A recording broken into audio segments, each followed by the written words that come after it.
Olha, nesse jogo deu para o Dorival saber em quem ele pode confiar ou não, tá? No primeiro tempo, a gente viu ali que até uns 25 minutos mais ou menos foi um amasso do Botafogo. Ficou barato 1-0 no primeiro tempo. Time do Corinthians perdido em campo, perdido. Alguns jogadores que não sabiam nem o que fazer, não sabiam nem chutar a bola.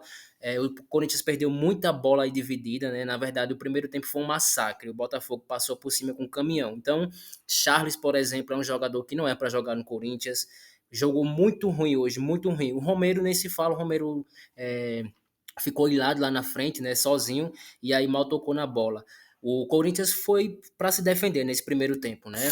Foi um jogo entre de ataque e defesa aí no primeiro tempo, onde Dorival colocou ali para se defender de 4-1, 4-1. E aí já era, sofreu bastante, ficou barato 1-0, como eu disse.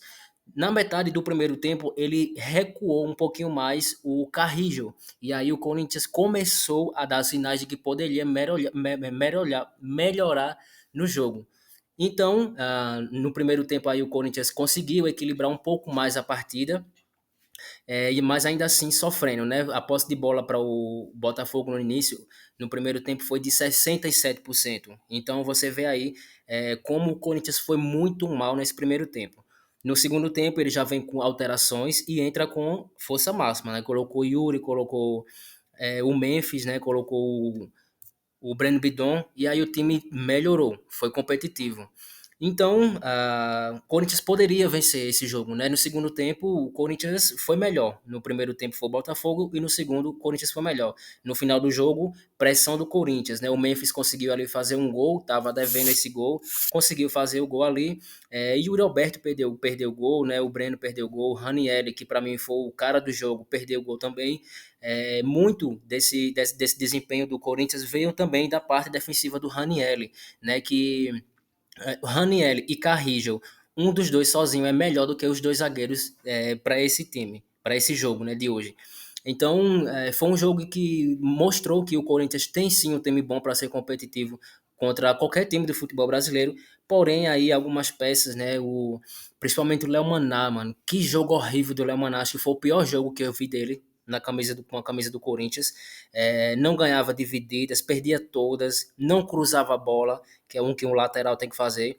E aí deixou o Corinthians muito exposto, né? Na verdade, o jogo inteiro não foi pelas laterais, foi mais por meio de campo, assim, né? Então, no primeiro tempo, até os 25, 30 minutos, o Botafogo amassou, ficou barato 1-0. Depois o Corinthians conseguiu equilibrar. E aí o Dorival sacou, né?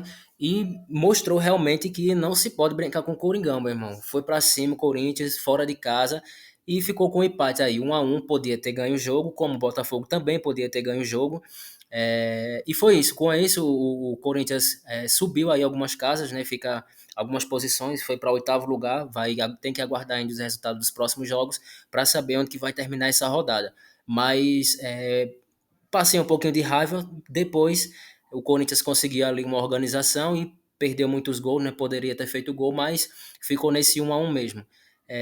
Então é isso, o próximo jogo contra o Palmeiras, né? Oitavas aí da Copa do Brasil, decisão contra o Palmeiras. O primeiro jogo vai ser na Neoquímica Arena, e por isso que o Corinthians, o Dorival veio com essa formação inicial aí. Quando eu vi a escalação, eu já sabia que o Corinthians ia sofrer, mano. Eu já tava esperando ali e sabia que o Corinthians poderia até perder com a escalação inicial. Você colocar Charles, colocar Léo Maná, Romero, né, na frente, não resolveu. Viu que esse time. Parecia que o Botafogo tava jogando contra time de segunda ou terceira divisão, pô. Aí depois foi organizado. Mas no geral, assim, né? No segundo tempo, o Corinthians foi melhor, deu uma organizada e segurou ali o resultado. Mas isso aí serve para que o Dorival fique de olho em quem ele pode contar ou não. Também teve aí a estreia, né, como titular do Bahia, não jogou bem, na verdade ele perdeu um gol também no primeiro tempo, que poderia já deixar o placar empatado, mas é normal, né, ele tem apenas 19 anos, foi o primeiro jogo como titular, fora de casa, acontece. Porém o Dorival aí tem que se ligar nessa escalação, já sabe o que fazer. É isso, o próximo jogo na verdade é Copa do Brasil, né, quarta-feira contra a equipe do Palmeiras, e o Corinthians tem que ir para cima com tudo também, não pode perder nesse próximo jogo. Então, se você assistiu a esse jogo do Brasileiro, deixa aí seu comentário o que achou e segue nós no canal Passe para Gol. Tamo junto e vai Corinthians!